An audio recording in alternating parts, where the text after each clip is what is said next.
Good evening money persons, welcome to daily మనిషి number 693. ఈరోజు daily మనిషిలో మార్కెట్లో ఉన్న ఇంపార్టెంట్ అప్డేట్స్ అన్నిటిని క్విక్గా డిస్కస్ చేసేద్దాం. ముందుగా మార్కెట్ అప్డేట్ చూసినట్లయితే ఈ రోజు సెషన్లో సెన్సెక్స్ 5 పాయింట్స్ కరెక్ట్ అయ్యి 66,017 పాయింట్స్ కి క్లోజ్ అయినట్లయితే నిఫ్టీ 9 పాయింట్స్ కరెక్ట్ అయ్యి 19,802 పాయింట్స్ కి క్లోజ్ అయింది. అండ్ ఈ రోజు సెషన్లో మిడ్ క్యాప్ ఇండెక్స్ 0.32% పెరిగినట్లయితే స్మాల్ క్యాప్ ఇండెక్స్ 0.48% పెరిగింది. అండ్ బ్యాంక్ నిఫ్టీ 0.29% పెరిగింది. నెక్స్ట్ స్టాక్ మార్కెట్ ట్రేడింగ్ ద్వారా ఏకంగా 90 కోట్ల నష్టం. ఏంటి 90 కోట్ల నష్టం అంటే ఒకసారి షాక్ అవుతున్నారా? అది కూడా ఒక ఇండివిజువల్ 90 కోట్లు లాస్ అయిపోవడం అంటే అది నిజంగా నమ్మలేనటువంటి విషయం కదా. ఈ 90 కోట్లు లాస్ అయిపోవడం అంటే ఒక చిన్న ఇన్వెస్టర్ చిన్న ట్రేడర్ ద్వారానో జరగదు కదా. ఇది ఎలా జరిగిందంటే యాక్చువల్లీ నెట్ఫ్లిక్స్ వాళ్ళు వేరియస్ షోస్ ని ప్రొడ్యూస్ చేస్తుంటారు కదా. దీనిలో భాగంగా కార్ల్ ఎరిక్ రిన్షా అనేటువంటి ఒక ఫిల్మ్ మేకర్ కి వీళ్ళు ఒక సైంటిఫిక్ షో ని ప్రొడ్యూస్ చేయడానికి $11 మిలియన్ అయితే ఇవ్వడం జరిగింది. ఈ డబ్బులు ఇతను నెట్ఫ్లిక్స్ నుంచి తీసుకున్నాక ఎంత కాలమైనా సరే ఈయన ఆ షోని ప్రొడ్యూస్ చేసి నెట్ఫ్లిక్స్ వాళ్ళకి ఇవ్వకపోవడంతో నెట్ఫ్లిక్స్ వాళ్ళకి డౌట్ వచ్చి ఇతన్ని కంటిన్యూస్ గా ఫాలో అప్ చేసిన తర్వాత బయటపడినటువంటి విషయం ఏంటంటే ఈయన ఆ $11 మిలియన్ లోని $10.5 మిలియన్ ని ఇతని పర్సనల్ బ్రోకరేజ్ అకౌంట్ కి ట్రాన్స్ఫర్ చేసుకుని స్టాక్ మార్కెట్ లోని ట్రేడింగ్ అండ్ రిస్క్ బెట్స్ చేయడానికి ఉపయోగించినట్లుగా బయటపడింది. సో ఈ డబ్బులు ఇతను కోల్పోయినట్టున్నాడు. దాంతో ఇతను నెట్ఫ్లిక్స్ కి ఎంతకి కూడా ఈ షోని కంప్లీట్ చేసి ఇవ్వకపోవడంతో ఇప్పుడు నెట్ఫ్లిక్స్ వాళ్ళు ఇతన్ని ఆరా తీసేసరికి ఈ విధంగా జరిగిందని బయటపడింది. దీంతో నెట్ఫ్లిక్స్ వాళ్ళు ఆ షోనే కాల్ ఆఫ్ చేసుకున్నట్లుగా చెప్తున్నారు. ఇది జరిగింది కూడా కోవిడ్ పాండమిక్ టైంలోని. సో పాండమిక్ టైంలో డబ్బులు తీసుకున్నటువంటి వ్యక్తి ఇన్నాళ్ళకి కూడా ఆ షోని ప్రొడ్యూస్ చేసి ఇవ్వకపోతే వీళ్ళకి డౌట్ వస్తుంది కదా. దాంతోనే ఎట్టకేకలకి ఈ విషయం బయటపడింది. షార్ట్ టర్మ్ లోనే డబ్బులు సంపాదించుకుందాం అని చెప్పి స్టాక్ మార్కెట్ లో ట్రేడింగ్ కావచ్చు, ఎదర్ ఇన్వెస్ట్మెంట్ కూడా కావచ్చు, ఇలా ఎవరైతే చేస్తుంటారో వాళ్ళు చాలా మంది వాళ్ళ డబ్బుల్నే కోల్పోతుంటారు. ఈవెన్ సెబీ కూడా ఇప్పటి వరకు చాలా సార్లు చెప్తానే వస్తుంది, స్టాక్ మార్కెట్ లో ట్రేడింగ్ ద్వారా 100లో 90% ఏమందైతే వాళ్ళ డబ్బుల్ని కోల్పోతున్నారు. సో ఏదైనా సరే మనం కంప్లీట్ గా నేర్చుకోకుండా మనకి అవగాహన లేకుండా స్టాక్ మార్కెట్ లో షార్ట్ టర్మ్ లోనే డబ్బులు గడించేద్దాం అనుకుంటే మాత్రం మన డబ్బుల్ని కోల్పోయేటువంటి ప్రమాదం ఉంటుంది. సో అందుకనే మనం జాగ్రత్తగా ఉండడం చాలా important. Next last quarter results బాగుండేసరికి అక్కడి నుంచి కూడా మనం CDSL స్టాక్ లో కంటిన్యూస్ గా పాజిటివ్ మొమెంటం చూస్తున్నాం కదా. ఇప్పుడు CDSL వాళ్ళ దగ్గర నుంచి మరొక పాజిటివ్ అప్డేట్ వచ్చింది. CDSL వాళ్ళు 100 మిలియన్ అంటే 10 crore demat accounts mile stone ని అచీవ్ చేసినట్లుగా అప్డేట్ చేస్తున్నారు. అండ్ మన ఇండియాలోనే 10 crores demat accounts mile stone ని అచీవ్ చేసినటువంటి ఫస్ట్ డిపాజిటరీ CDSL అని చెప్పి వీళ్ళు అప్డేట్ చేయడం జరిగింది. లాస్ట్ ఫ్యూ మంత్స్ గా మార్కెట్ లో కూడా మంచి పాజిటివ్ ర్యాలీ కనపడుతుండడంతో కొత్తగా డిమాట్ అకౌంట్లు అవి బాగా ఓపెన్ అవుతున్నాయి. అండ్ కోవిడ్ టైం నుంచి చూసినట్లయితే స్టాక్ మార్కెట్ పైన ఇంట్రెస్ట్ బాగా పెరగడంతో డిమాట్ అకౌంట్ ఓపెనింగ్ అన్నది బాగా పెరిగింది. దీంతో CDSL వాళ్ళ డిమాట్ అకౌంట్ కౌంట్ అనేది కంటిన్యూస్ గా పెరుగుతూ వీళ్ళ సర్వీసెస్ ఆఫర్ చేసేటువంటి క్లయింట్స్ కూడా బాగా పెరుగుతున్నారు. దీనివల్ల ఇప్పుడు CDSL వాళ్ళు 10 crore demat account mile stone ని అచీవ్ చేయడం జరిగింది. సో వీళ్ళ దగ్గర నుంచి ఈ అప్డేట్ రావడంతోనే ఈ రోజు సెషన్ లో మనం CDSL స్టాక్ లోని పాజిటివ్ మొమెంటం చూసాం. ఈవెన్ దీంతో పాటు CDSL వాళ్ళ దగ్గర నుంచి మరొక అప్డేట్ కూడా ఉన్నది. ఈ December 4th రోజున CDSL వాళ్ళు BNK సెక్యూరిటీస్ అండ్ హాంకాంగ్ కి చెందిన అలియన్స్ గ్లోబల్ వాళ్ళతోని 1-to-1 analyst and investor meet అయితే కండక్ట్ చేయబోతున్నారు. సో ఇలా అనలిస్టులు ఇన్వెస్టర్స్ కూడా CDSL పైన ఇంట్రెస్ట్ చూపించడం అనేది స్టాక్ పాజిటివ్ గా రియాక్ట్ అవడానికి మరొక కారణం. దీంతో పాటుగా CDSL వాళ్ళు కంటిన్యూస్ గా ఈ గ్రోత్ డెలివర్ చేస్తూ వస్తుండడంతో నువామా వెల్త్ వాళ్ళు కూడా CDSL స్టాక్ కి బై రేటింగ్ ఇస్తూ టార్గెట్ ప్రైస్ ని 2020 రూపీస్ గా ఫిక్స్ చేయడం జరిగింది. సో ఇవన్నీ పాజిటివ్ అప్డేట్స్ తోనే ఈ రోజు సెషన్ లో మనం CDSL స్టాక్ లో పాజిటివ్ మొమెంటం చూసాం. నెక్స్ట్ బ్యూటీ ప్రొడక్ట్స్ ని సేల్ చేసేటువంటి హొనాసా కన్స్యూమర్ లిమిటెడ్ అదే మామా ఎర్త్ వాళ్ళు ఉన్నారు కదా, వాళ్ళ రిజల్ట్స్ ని రిలీజ్ చేయడం జరిగింది. రీసెంట్ గా ఈ కంపెనీ IPOకి వచ్చి లిస్ట్ అయిన తర్వాత వీళ్ళు రిలీజ్ చేసినటువంటి ఫస్ట్ రిజల్ట్స్ ఇదే. సో ఈ Q2 రిజల్ట్స్ లోని ఇయర్ ఆన్ ఇయర్ బేసిస్ లో మనం కంపేర్ చేసి చూసినట్లయితే వీళ్ళ ఆపరేటింగ్ రెవెన్యూలో 21% గ్రోత్ డెలివర్ చేసినట్లయితే ప్యాట్ లో ఏకంగా 94% గ్రోత్ డెలివర్ చేశారు. ఈవెన్ వీళ్ళ ఎబిటా మార్జిన్స్ లో కూడా 169 బేసిస్ పాయింట్స్ ఇంప్రూవ్మెంట్ కనపడుతుంది. అండ్ ప్రీవియస్ క్వార్టర్ తో కంపేర్ చేసినా కూడా వీళ్ళ ఆపరేటింగ్ రెవెన్యూలో గ్రోత్ డెలివర్ చేశారు. అండ్ ప్రీవియస్ క్వార్టర్ లో వీళ్ళు 24 crores ప్రాఫిట్ జనరేట్ చేసినట్లయితే ఈ క్వార్టర్ కి వీళ్ళ ప్రాఫిట్ 29 crores కి పెరిగింది. సో ఒకటి వీళ్ళ నెంబర్స్ నిన్న బాగా రావడం, దాంతో పాటుగా జెఫ్రీస్ వాళ్ళు నిన్న క్లోజింగ్ ప్రైస్ తో కంపేర్ చేస్తే ఈ మామా ఎర్త్ స్టాక్ ఇక్కడ నుంచి 25% పెరగచ్చు అని చెప్పి మెన్షన్ చేస్తూ స్టాక్ కి బై రేటింగ్ ఇచ్చి టార్గెట్ ప్రైస్ ని 530 రూపీస్ గా మెన్షన్ చేశారు. సో రిజల్ట్స్ బాగుండడంతో పాటు జెఫ్రీస్ వాళ్ళ దగ్గర నుంచి వీళ్ళకి బై రేటింగ్ వచ్చేసరికి ఈ రోజు సెషన్ లో మామా ఎర్త్ స్టాక్ 20% పెరిగింది. నెక్స్ట్ లాస్ట్ ఫ్యూ ఇయర్స్ గా చూసినట్లయితే చాలా కంపెనీస్ IPOs కి వస్తున్నాయి కదా. ఈ IPOs లోని కొన్ని IPOs ఇన్వెస్టర్స్ కి మంచి రిటర్న్స్ డెలివర్ చేయడం జరిగింది. అండ్ కొన్ని IPOs అయితే ఇన్వెస్టర్స్ కి మంచి లిస్టింగ్ గెయిన్స్ కూడా ఇచ్చాయి. సో ఈ ఐపీఓ అప్లై చేసేటప్పుడు 2 కేటగిరీ ఆఫ్ పీపుల్ ఉంటారు. కొంతమంది లాంగ్ టర్మ్ కి అప్లై చేసినట్లయితే, కొంతమంది కేవలం లిస్టింగ్ గెయిన్స్ కోసం అప్లై చేస్తుంటారు. ఈ లిస్టింగ్ గెయిన్స్ అంటే కంపెనీ ఐపీఓకి ఒక ప్రైస్ వస్తుంది కదా, ఆ లిస్టింగ్ డే రోజు ఆ ప్రైస్ కన్నా కూడా ఎంత పెరిగినట్లయితే అంత గెయిన్ ఇన్వెస్టర్స్ కి వచ్చినట్లు. సో ఇలా లిస్టింగ్ గెయిన్స్ కోసం చాలా మంది ఇన్వెస్టర్స్ అయితే ఐపీఓస్ లోని పార్టిసిపేట్ చేస్తూ ఉంటారు. రీసెంట్ గా చూసినట్లయితే ఎటువంటి కంపెనీస్ ఎక్కువ లిస్టింగ్ గెయిన్స్ ఇస్తున్నాయి అన్న దాని గురించి ఎకనామిక్ టైమ్స్ వాళ్ళు ఒక రిపోర్ట్ ని రిలీజ్ చేశారు. దీనిలో మనం చూసినట్లయితే కంపెనీస్ ఐపీఓస్ కి వచ్చినప్పుడు రీటైల్ కేటగిరీ, హెచ్ఎన్ఐ, క్యూఏబీ కేటగిరీ, వీటితో పాటుగా షేర్ హోల్డర్ కేటగిరీ కూడా కొన్ని ఐపీఓస్ ఇస్తుంటాయి. అండ్ వీటితో పాటు ఎంప్లాయ్ కేటగిరీ కూడా ఉంటుంది. సో ఈ ఎంప్లాయ్ కేటగిరీ ఏవైతే కంపెనీస్ ఇస్తాయో, ఆ ఎంప్లాయ్ కేటగిరీ ఇచ్చినటువంటి కంపెనీస్ లోని ఎంప్లాయీస్ దగ్గర నుంచి సబ్స్క్రిప్షన్ చాలా ఎక్కువగా ఏ కంపెనీస్ లో అయితే కనిపిస్తుందో అటువంటి కంపెనీస్ మంచి లిస్టింగ్ గెయిన్స్ ఇస్తున్నట్లుగా వీళ్ళు షేర్ చేస్తున్నారు. సో జనరల్లీ మనం చూసినట్లయితే ఒక కంపెనీ బాగా గ్రో అవుతుందా లేదా అని ఎవరికి తెలుస్తుంది? వాళ్ళ మేనేజ్మెంట్ కి తెలుస్తుంది. అలాగే ఎంప్లాయీస్ కి కూడా ఎంతో కొంత ఇన్ఫర్మేషన్ ఉంటుంది. ఎందుకంటే ఎంప్లాయీస్ కి ఆ కంపెనీ ఎలా వర్క్ చేస్తుంది అండ్ ఆ కంపెనీ ఎలా గ్రో అవబోతుంది అనే ఇన్ఫర్మేషన్ ఉంటుంది. కాబట్టి ఒకవేళ ఆ ఎంప్లాయీస్ కి వాళ్ళ కంపెనీ మంచిగా గ్రో అవుతుంది అనిపించినట్లయితే వాళ్ళు ఎంప్లాయ్ కేటగిరీలోని ఐపీఓకి అప్లై చేసేటువంటి అవకాశం ఉంటుంది. సో ఇలా ఏవైతే ఐపీఓస్ ఎంప్లాయ్ కేటగిరీకి ఇచ్చి ఎంప్లాయీస్ దగ్గర నుంచి చాలా మంచి సబ్స్క్రిప్షన్ ని చూసాయో అటువంటి కంపెనీస్ అయితే మంచి లిస్టింగ్ గెయిన్స్ ఇచ్చినట్లుగా వీళ్ళు షేర్ చేస్తున్నారు.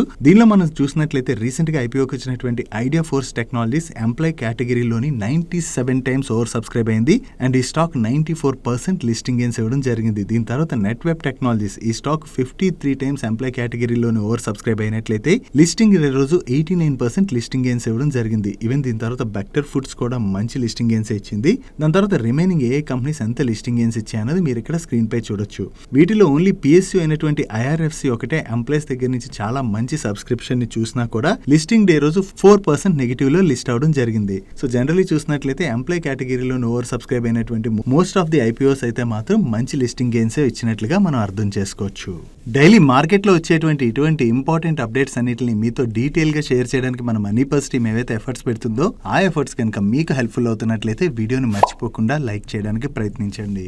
నెక్స్ట్ ఈరోజు సెషన్ లో ఫార్మాసిటికల్ కంపెనీ అయినటువంటి సిప్లా స్టాక్ 7% పైనే పడింది కదా. దీనికి రీజన్ ఏంటంటే ఈ సిప్లా వాళ్ళకి మధ్యప్రదేశ్ లో ఉన్నటువంటి పీతాంపూర్ మ్యానుఫ్యాక్చరింగ్ ఫెసిలిటీకి యుఎస్ ఎఫ్డీఏ దగ్గర నుంచి ప్రీవియస్ గానే వార్నింగ్ లెటర్ వచ్చినట్టుగా వీళ్ళైతే అప్డేట్ చేయడం జరిగింది. బట్ అప్పుడే వీళ్ళు అప్డేట్ చేసినట్లయితే ఈ రోజు ఈ స్టాక్ లో ఎందుకు కరెక్షన్ చూసామంటే యుఎస్ ఎఫ్డీఏ మ్యానుఫ్యాక్చరింగ్ ఫెసిలిటీకి వార్నింగ్ లెటర్ ఇవ్వడానికి ఉన్నటువంటి రీజన్స్ రిలేటెడ్ గా, అంటే వీళ్ళు ఏవైతే వైలేషన్స్ చేశారో వాటి రిలేటెడ్ గా డీటెయిల్స్ అయితే వచ్చాయి. ప్రీవియస్ గా యుఎస్ ఎఫ్డీఏ వాళ్ళు వీళ్ళ గోవా మ్యానుఫ్యాక్చరింగ్ ఫెసిలిటీకి కూడా similar type of warning letter ని ఇష్యూ చేశారు. అండ్ ఇప్పటికీ కూడా ఈ Goa manufacturing facility official action indicated status లోనే ఉన్నది.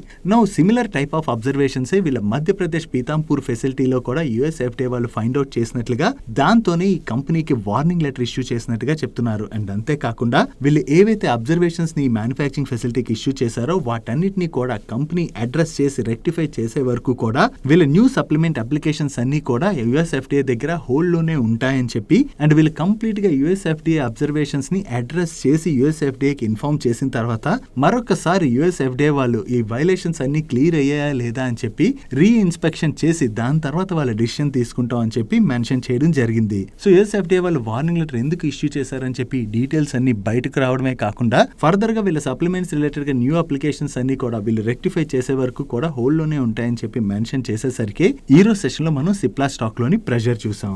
అండ్ మీడియా ప్లాట్ఫామ్స్ లోని సిప్లా రిలేటెడ్ గా ఈ న్యూస్ సర్క్యులేట్ అవడంతో ఈ రోజు సిప్లా వాళ్ళు కూడా మార్కెట్ క్లోజ్ అయిన తర్వాత ఒక క్లారిఫికేషన్ ని రిలీజ్ చేశారు. వీళ్ళు ఏం చెప్తున్నారంటే యుఎస్ ఎఫ్డీఏ దగ్గర నుంచి వీళ్ళకి వచ్చినటువంటి అబ్జర్వేషన్స్ ఏవైతే ఉన్నాయో అవి 18th నవంబర్ రోజున వీళ్ళు స్టాక్ ఎక్స్చేంజెస్ కి అయితే డిస్క్లోజర్ రిలీజ్ చేశామని. సో ఇప్పుడు ఈ డిస్క్లోజర్ రిలీజ్ చేసేసాం కాబట్టి స్టాక్ ఎక్స్చేంజెస్ కి వీళ్ళు కొత్తగా డిస్క్లోజర్ రిలీజ్ చేయవలసినటువంటి అవసరం లేదని, బట్ మీడియాలో అయితే దీని రిలేటెడ్ గా ఇప్పుడు వార్నింగ్ లెటర్ వచ్చినట్టుగా అది న్యూస్ సర్క్యులేట్ అవుతున్నది. సో ఇదైతే కొత్త న్యూస్ కాదు, పాత న్యూసే అని చెప్పి వీళ్ళు క్లారిఫికేషన్ ని రిలీజ్ చేయడం జరిగింది. నెక్స్ట్ 2020లోని కోవిడ్ లాంటి చాలా భయంకరమైన వైరస్ ని ప్రపంచం అంతా కూడా ఫేస్ చేసింది కదా. ఈ కోవిడ్ అవుట్ బ్రేక్ అసలు స్టార్ట్ అయిందే చైనాలోని, అక్కడి నుంచి ప్రపంచ దేశాలన్నిటికీ కూడా విస్తరించి అన్ని దేశాలు కూడా చాలా స్ట్రగుల్ అయ్యాయి. మళ్ళీ ఇప్పుడు చైనాలోని మరొక అవుట్ బ్రేక్ జరిగినట్లుగా వేరియస్ మీడియా ప్లాట్ఫామ్స్ అయితే రిపోర్ట్ చేస్తున్నాయి. కాకపోతే ఈసారి ఇంపాక్ట్ చిన్నపిల్లల మీద ఉన్నదని చెప్పి ఈవెన్ WHO కూడా వార్న్ చేయడం జరిగింది. మెయిన్ చైనాలోని చాలా మంది కిడ్స్ ఇప్పుడు రెస్పిరేటరీ ఇల్నెస్ తో బాధపడుతున్నారని, దీంతో నిమోనియా కేసెస్ కూడా బాగా పెరిగిపోయి చైనాలోని హాస్పిటల్స్ అయితే పిల్లలతో నిండిపోయినట్లుగా ఈ మీడియా ప్లాట్ఫామ్స్ లోనైతే న్యూస్ పబ్లిష్ అవుతుంది. ఈవెన్ WHO కూడా దీని రిలేటెడ్ గా ప్రికాషన్స్ అయితే ఇవ్వడం జరిగింది. లైక్ ఎవరైతే ఆల్రెడీ వ్యాధి కలిగి ఉంటారో వాళ్ళకి కొంచెం దూరంగా ఉండమని, అండ్ అంతే అంతేకాకుండా ఎవరికైతే ఈ వ్యాధి సోకుతుందో వాళ్ళు ఇంట్లోనే ఉండడం బెటర్ అని,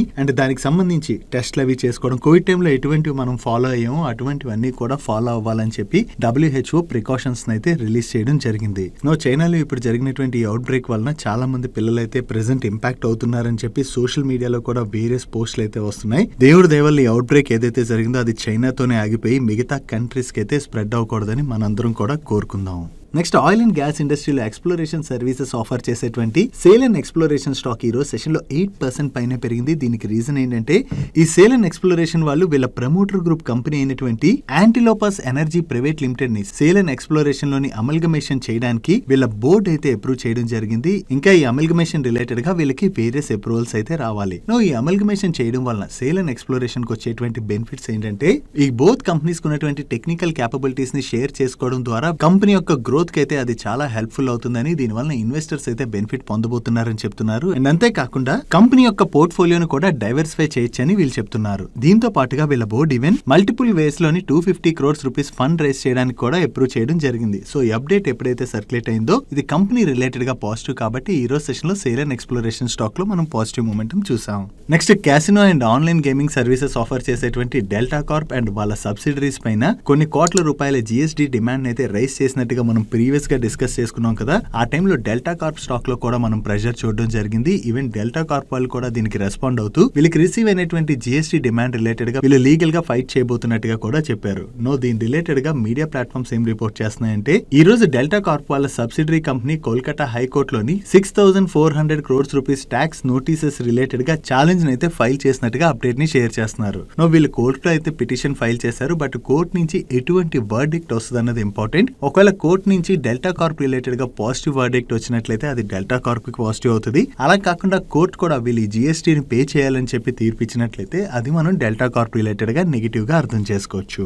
నెక్స్ట్, మనం ట్రైన్ టికెట్స్ బుక్ చేసుకోవాలంటే IRCTC యాప్ ని యూస్ చేసుకుని చాలా మంది టికెట్స్ ని బుక్ చేసుకుంటారు కదా. ఈ టికెటింగ్ ప్లాట్ఫామ్ అయితే ఈ రోజు కొన్ని టెక్నికల్ ఇష్యూస్ ని ఫేస్ చేయడం వలన ఆల్మోస్ట్ ఒక 1 hour పాటు IRCTC లోని ఎవరు టికెట్స్ బుక్ చేసుకోవడం, క్యాన్సిల్ చేసుకోవడం ఇటువంటివన్నీ కూడా అవ్వలేదని చెప్పి న్యూస్ అప్డేట్స్ అయితే వచ్చే మార్కెట్ టైంలోని. ఈవెన్ మార్కెట్ క్లోజ్ అయిన తర్వాత IRCTC దగ్గర నుంచి కూడా దీని రిలేటెడ్ గా క్లారిఫికేషన్ రిలీజ్ చేశారు. వీళ్ళు ఏం చెప్తున్నారంటే ఈ రోజు మార్నింగ్ 11:15 నుంచి ఆల్మోస్ట్ 1:52 ఈ టైం మధ్యలోని కొన్ని టెక్నికల్ రీజన్స్ తోని IRCTC ప్లాట్ఫామ్ లోని టికెట్ బుకింగ్ అండ్ క్యాన్సిలేషన్ అయితే జరగలేదని అండ్ ఈ ఇష్యూని అయితే వీళ్ళు రిజాల్వ్ చేశారు. అండ్ 1:53 నుంచి అగైన్ IRCTC ప్లాట్ఫామ్ బాగానే పనిచేస్తున్నట్టుగా వీళ్ళు క్లారిఫికేషన్ అయితే రిలీజ్ చేయడం జరిగింది. నెక్స్ట్, Affle ఇండియా వాళ్ళు ఈ November 17th 5 న్యూ పేటెంట్స్ కి అయితే అప్లై చేయడం జరిగింది. ఇప్పుడు అగైన్ మరొక 10 న్యూ పేటెంట్స్ కి వీళ్ళైతే ఫైల్ చేసినట్టుగా అప్డేట్ చేస్తున్నారు. అంటే ఈ నవంబర్ మంత్ లో మనం చూసినట్లయితే వీళ్ళు టోటల్ గా 15 న్యూ పేటెంట్స్ కి ఫైల్ చేయడం జరిగింది. దీనిలో mainly artificial intelligence subject areas ఏవైతే ఉంటాయో వాటిలోనే వీళ్ళు ఈ పేటెంట్స్ అన్ని కూడా ఫైల్ చేశామని, దీని ద్వారా వీళ్ళ గ్లోబల్ టెక్ IP పోర్ట్ఫోలియో అయితే స్ట్రెంథెన్ అవబోతున్నట్టుగా వీళ్ళ మేనేజ్మెంట్ చెప్తుంది. ఫర్ ఎనీ కంపెనీ ఇలా పేటెంట్స్ ఫైల్ చేసి వీళ్ళకి ఇండియన్ గవర్నమెంట్ దగ్గర నుంచి పేటెంట్స్ కనుక వచ్చినట్లయితే అది కంపెనీ రిలేటెడ్ గా మనం పాజిటివ్ గా అర్థం చేసుకోవచ్చు. వీళ్ళు 15 పేటెంట్స్ ఫైల్ చేశారన్న అప్డేట్ ని రిలీజ్ చేయడంతోనే ఈ రోజు సెషన్ లో Affle ఇండియా స్టాక్ లో కొంత పాజిటివ్ మూమెంటం కనపడింది. Next, Garden Reach Ship Builders వాళ్ళు Shift Clean Energy, Seatech Solutions International and అలాగే అమెరికన్ బ్యూరో ఆఫ్ షిప్పింగ్ వాళ్ళతోని ఒక MOU సైన్ చేశారు. ఈ MOU లో భాగంగా వీళ్ళు ఎలక్ట్రిక్ టగ్స్ eVolt 50 ని డెవలప్ చేయబోతున్నట్టుగా చెప్తున్నారు. ఈ eVolt 50 ఏదైతే ఉందో అది టగ్ బోట్ ఇండస్ట్రీలోని కార్బన్ ఎమిషన్ ని రెడ్యూస్ చేయడంతో పాటు ఆపరేషనల్ ఎఫిషియన్సీని ఇంప్రూవ్ చేస్తుందని అండ్ అలాగే ఎన్విరాన్మెంటల్ సస్టైనబిలిటీ రిలేటెడ్ గా న్యూ బెంచ్ మార్క్స్ ని సెట్ చేస్తుందని చెప్పి వీళ్ళు షేర్ చేస్తున్నారు. వీళ్ళు MOU ని సైన్ చేశారన్న అప్డేట్ తోనే ఈ రోజు సెషన్ లో garden Reach ship builder stock 3% పైనే పెరిగింది. నెక్స్ట్, మ్యాపింగ్ సొల్యూషన్స్ ఆఫర్ చేసేటువంటి మ్యాప్ మై ఇండియా వాళ్ళ దగ్గర నుంచి ఒక అప్డేట్ వచ్చింది. ఈ మ్యాప్ మై ఇండియా వాళ్ళ బోర్డు ఈ November 27th రోజున మీట్ అయ్యి వేరియస్ రూట్స్ లో ఫండ్ రైజ్ ప్రపోజల్ అయితే కన్సిడర్ చేయబోతున్నట్టుగా చెప్తున్నారు. సో November 27th రోజున వీళ్ళు ఎంత ఫండ్ రైజ్ చేస్తారు అండ్ ఏ రూట్ లో ఫండ్ రైజ్ చేస్తారు అనేది మనకి క్లారిటీ వస్తుంది. సో ఈ ఫండ్ రైజ్ మేబీ వీళ్ళ బిజినెస్ ఎక్స్పాన్షన్ రిలేటెడ్ గా చేస్తుంటారు కదా. సో దాంతోనే ఈ రోజు సెషన్ లో మనం మ్యాప్ మై ఇండియా స్టాక్ లో పాజిటివ్ మూమెంటం చూసాం. Next, famous 2-wheelers and 3-wheelers manufacture చేసేటువంటి TVS మోటార్స్ వాళ్ళు వాళ్ళ జియోగ్రఫీ ఫుట్ ప్రింట్స్ అయితే ఎక్స్పాండ్ చేసుకుంటూ వెళ్తున్నారు. దీనిలో భాగంగా రీసెంట్ గా యూరోప్ లోని అండ్ అలాగే ఆఫ్రికాలో కూడా వీళ్ళ ఫుట్ ప్రింట్స్ అయితే ఎక్స్పాండ్ చేశారు. ఇప్పుడు వియత్నాం లో కూడా వీళ్ళు ఎంటర్ అవబోతున్నట్లుగా దీనిలో భాగంగా వియత్నాం లోని ఫేమస్ 2-wheeler డీలర్ అయినటువంటి మిన్ లాంగ్ మోటార్స్ వాళ్ళతో కొలాబరేషన్ అనౌన్స్ చేసి వియత్నాం లోని వీళ్ళ 5 మోడల్స్ అయితే అవైలబుల్ లోకి తీసుకురాబోతున్నట్టుగా చెప్తున్నారు. సో ఈ మోడల్స్ ని అవైలబుల్ లోకి తీసుకురావడం ద్వారా వియత్నాం మార్కెట్ లో ఉన్నటువంటి 2-wheeler డిమాండ్ అయితే వీళ్ళు క్యాటర్ చేయబోతున్నట్టుగా వీళ్ళ మేనేజ్మెంట్ మేనేజ్మెంట్ కామెంట్ చేయడం జరిగింది. సో ఇలా వీళ్ళు ఫుట్ ప్రింట్స్ని ఎక్స్పాండ్ చేసుకుంటూ వెళ్తున్నారు కాబట్టి వీళ్ళ బిజినెస్ కూడా బాగా పెరిగేటువంటి అవకాశం ఉన్నది. సో ఇది టీవీఎస్ మోటార్స్ రిలేటెడ్గా పాజిటివ్ కాబట్టి ఈ రోజు సెషన్లో మనం టీవీఎస్ మోటార్ స్టాక్లో పాజిటివ్ మూమెంటం చూసాం. Next Lumix auto technologies limited వాళ్ళకి 2 సబ్సిడరీ కంపెనీస్ ఉన్నాయి. దీనిలో ఒక కంపెనీ పేరు Lumix integrated ventures private limited and another step down subsidiary company పేరు ఏంటంటే ఐఏసీ ఇంటర్నేషనల్ ఆటోమోటివ్ లిమిటెడ్. ఈ 2 కంపెనీస్ కూడా ఆటో యాన్సిలరీ సర్వీసెస్ ని ఆఫర్ చేస్తూ ఉంటాయి. ఈ కంపెనీస్ గురించి మనం ఎందుకు మాట్లాడుకుంటున్నాం అంటే ఈ 2 కంపెనీస్ ని కూడా వీళ్ళు అమల్గమేషన్ చేయబోతున్నట్టుగా ప్రీవియస్ గానే అనౌన్స్ చేశారు. ఒక 2 కంపెనీస్ ని అమల్గమేషన్ చేయాలంటే వీళ్ళకి ఎన్సీఎల్టీ దగ్గర నుంచి అప్రూవల్ రావాలి కదా. సో ఎన్సీఎల్టీ ఏం చెప్పిందంటే నిన్న వీళ్ళ share holders and unsecured creditors ఎవరైతే ఉంటారో ఈ 2 కంపెనీస్వి వాళ్ళతో మీటింగ్ని కండక్ట్ చేసి అప్రూవల్ తీసుకోవాలని చెప్పి ప్రీవియస్గానే చెప్పడం జరిగింది. సో దీనిలో భాగంగా వీళ్ళు మీటింగ్ కూడా కండక్ట్ చేశారు. అండ్ నిన్న ఈ 2 కంపెనీస్ యొక్క share holders and unsecured creditors దగ్గర నుంచి ఈ అమల్గమేషన్కి వీళ్ళకి మెజారిటీ ఆఫ్ ద ఓట్స్ వచ్చినట్లుగా వీళ్ళు షేర్ చేస్తున్నారు. Unsecured creditors and share holders యొక్క ఓటింగ్ కంప్లీట్ అయింది కాబట్టి ఈ అమల్గమేషన్ అయితే ముందుకు వెళ్ళబోతుంది. ఇంకా ఈ అమల్గమేషన్కి వీళ్ళకి ఎన్సీఎల్టీ ముంబైతో పాటుగా అదర్ అప్రూవల్స్ కూడా రావాల్సి ఉన్నది. ఇంకా ఆ అప్రూవల్స్ వచ్చినట్లయితే ఈ అమల్గమేషన్ కంప్లీట్ అయిపోతుంది. సో అమల్గమేషన్ కంప్లీట్ అయినట్లయితే వీళ్ళకి వచ్చేటువంటి అడ్వాంటేజ్ ఏంటంటే ఈ 2 సబ్సిడరీ కంపెనీస్ కూడా ఆటో యాన్సిలరీ ఇండస్ట్రీలోనే వర్క్ చేస్తుంటాయి కాబట్టి వీళ్ళ గ్రూప్ స్ట్రక్చర్ సింప్లిఫై అవుతుంది. అది కంపెనీకి అడ్వాంటేజ్ అవుతుంది కాబట్టి ఈ రోజు సెషన్లో మనం ల్యూమిక్స్ ఆటో స్టాక్లోని పాజిటివ్ మూమెంటం చూసాం. నెక్స్ట్ ఇన్ఫ్రా సర్వీసెస్ ఆఫర్ చేసేటువంటి మ్యాన్ ఇన్ఫ్రా వాళ్ళ బోర్డు ఈ నవంబర్ 29th రోజున మీట్ అయ్యి మల్టిపుల్ వేస్లో ఫండ్ రైజ్ ప్రపోజల్ని కన్సిడర్ చేయబోతున్నట్టుగా అనౌన్స్ చేశారు. సో ఈ ఫండ్ రైజ్ ఏదైతే చేస్తారో దాని ద్వారా వీళ్ళ బిజినెస్ ఎక్స్పాన్షన్కి ఆ ఫండ్ని యూస్ చేసుకోవచ్చు కదా. సో అది కంపెనీ రిలేటెడ్గా పాజిటివ్. దాంతోనే ఈరోజు సెషన్లో మ్యాన్ ఇన్ఫ్రాకమ్ స్టాక్లో మనం పాజిటివ్ మూమెంటం చూసాం. Next health care services offer చేసేటువంటి నారాయణ హృదయాలయ యొక్క వన్ ఆఫ్ ది ప్రమోటర్ అయినటువంటి డాక్టర్ దేవి ప్రసాద్ శెట్టి గారు వెస్ట్ బెంగాల్లో జరుగుతున్నటువంటి గ్లోబల్ బిజినెస్ సమ్మిట్లో పార్టిసిపేట్ చేసి రానున్న రోజుల్లో వెస్ట్ బెంగాల్లో వీళ్ళు 1000 crores వరకు ఇన్వెస్ట్ చేయడం ద్వారా ఒక సూపర్ స్పెషాలిటీ హాస్పిటల్ని ఎస్టాబ్లిష్ చేయబోతున్నట్టుగా కామెంట్ చేశారు. సో దీని ద్వారా వెస్ట్ బెంగాల్లో కూడా వీళ్ళ బిజినెస్ ఎక్స్పాండ్ అవుతుంది కదా. సో అది కంపెనీ రిలేటెడ్గా positive. That's it for today's daily మనిషికి. సీరియస్ డైలీ మనిషిలో మేము షేర్ చేసిన ఇన్ఫర్మేషన్ మీకు నచ్చినట్లయితే ఈ వీడియో లైక్ చేయండి అండ్ ఈ video me friends and family మెంబర్స్కి హెల్ప్ఫుల్ అవుతుందంటే ఈ వీడియోని వాళ్ళకి షేర్ చేయండి. అండ్ మీరు ఇదే ఫస్ట్ టైం మన మనీ పర్ ఛానల్కి వచ్చి ఛానల్ ఇంకా సబ్స్క్రైబ్ చేయలేనట్లయితే ఇక్కడ ఉన్న ఛానల్ లోగో మీద క్లిక్ చేసి ఛానల్ సబ్స్క్రైబ్ చేస్తూ పక్కన ఉన్న బెల్ ఐకాన్లో ఆల్ నోటిఫికేషన్స్ యాక్టివేట్ చేసుకోండి. నేను చంద్రశేఖర్ పత్రి మరొక ఇంట్రెస్టింగ్ వీడియోతో కలుద్దాం. Good night.